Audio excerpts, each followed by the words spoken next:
سلام دوستان، به پیج آشپزمینا خوش اومدین. اگه میخواین توی خونه یه کاپکیک دارچینی خوشبافت و خوش‌طعم درست کنین، این پست رو حتما ببینین.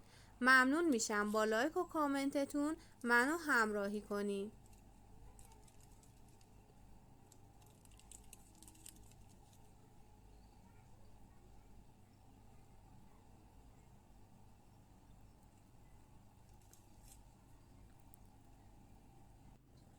اول از همه تخم مرغ ها رو با شکر و وانیل با دور تند همزن میزنیم تا کاملا سفید و کشدار بشه.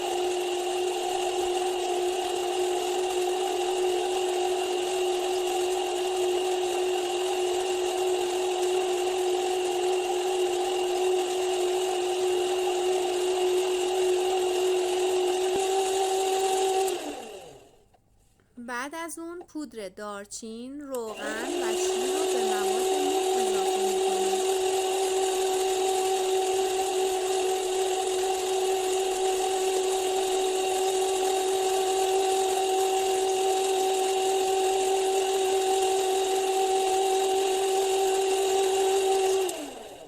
زمانی که با هم مخلوط شدن، همزن رو خاموش میکنیم.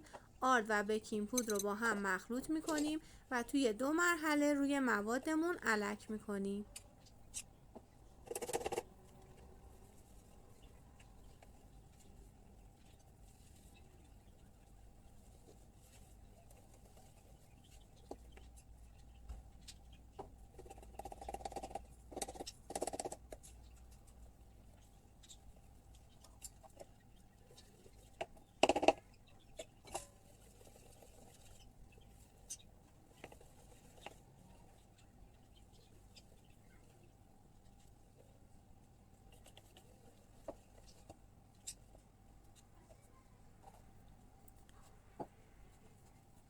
داخل کپسول های کاپکیکمون رو از 2/3 مواد پر میکنیم.